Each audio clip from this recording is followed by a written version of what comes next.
Welcome to The Explainer. Today we're diving straight into a brilliant chapter all about the House of Hundreds.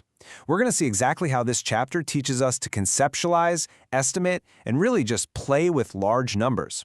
We've got delightful stories, clever little puzzles, and visual tricks that transform math from this rigid set of rules into a completely awesome playground of logic and patterns. So, if you've ever wondered how to quickly make sense of huge quantities without, counting them one by single one, you are in the exact right place.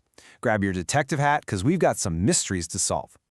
Section 1, the Crow Counting Challenge. Counting things that won't stay still. Let's get right into it.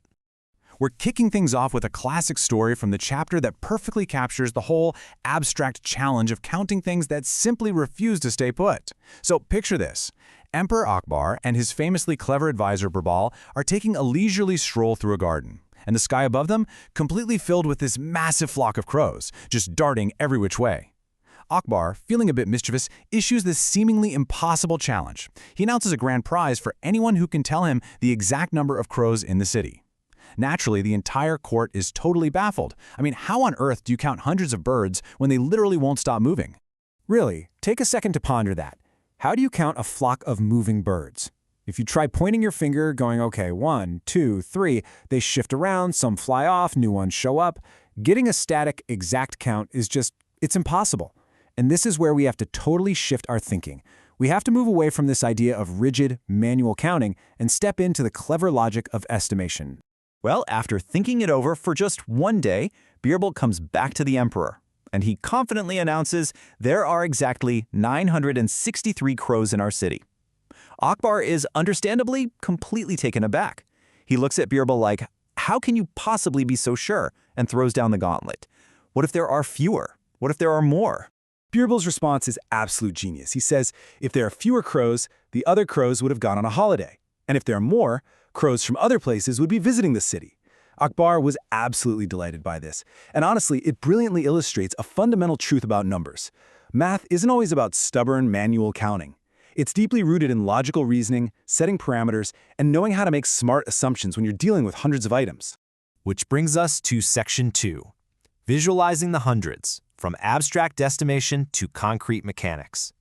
So, now that we've stretched our abstract thinking a bit, let's ground it. How do we take these massive quantities and actually hold them in our minds? Picture a truck hauling hundreds of heavy sacks or tiles. The driver isn't counting those out one at a time. They'd be there literally all day. Instead, what do? They bundle them. They group them into huge stacks of hundreds, then maybe smaller stacks of tens, and then whatever individual units are left over. This is exactly how our number system works. Grouping items is the secret to visualizing massive quantities like 832 or 947 in an instant. You just see the large blocks first.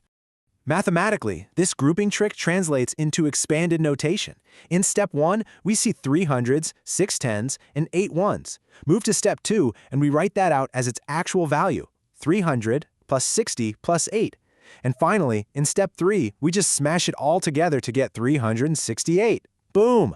We just took what looks like a massive, intimidating number and revealed that it's really just a combination of smaller, totally manageable building blocks. All right, Section 3, jumping through number lines, navigating between large numbers. Okay, so we know how to build big numbers from scratch. The next logical step? Learning how to navigate the space between them. Think of the hundreds not as isolated little islands, but as this vast landscape we can travel across. Imagine a hungry crane standing on a number line right at position 667. It spots a really tasty worm backward down the line at position 650. To get its dinner, the crane has to jump backward.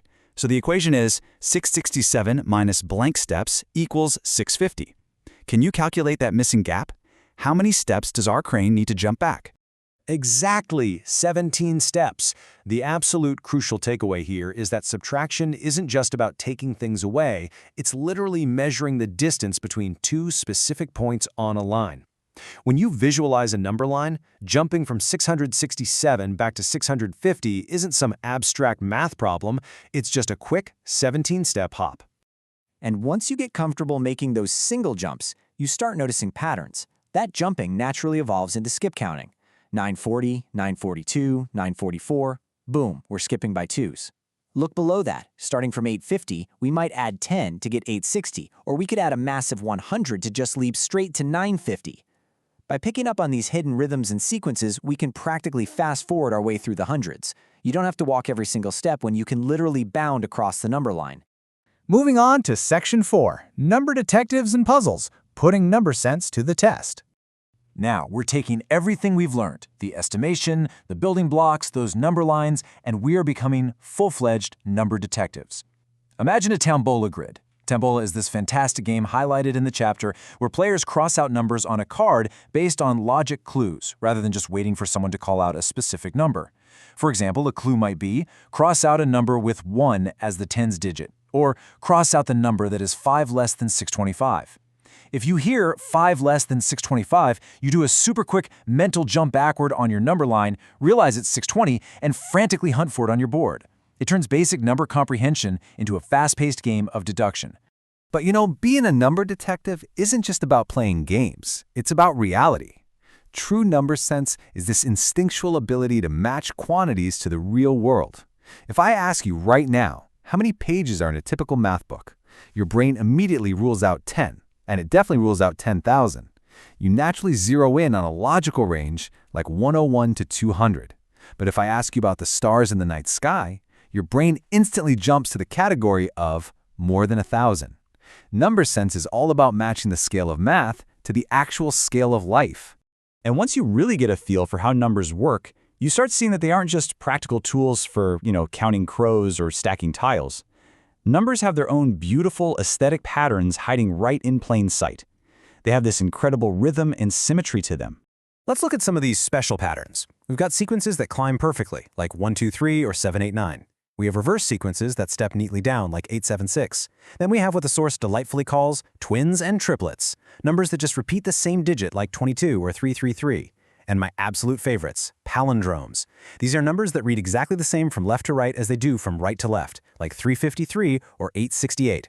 Recognizing these patterns makes exploring the hundreds feel less like homework and more like a highly visual, incredibly fun game. Okay, let's put everything together with one final riddle, straight from our chapter, to test your new deduction skills. Ready? I am century plus half century. What number am I? Think about the vocabulary, break it down into chunks, and do that mental math. The answer is 150.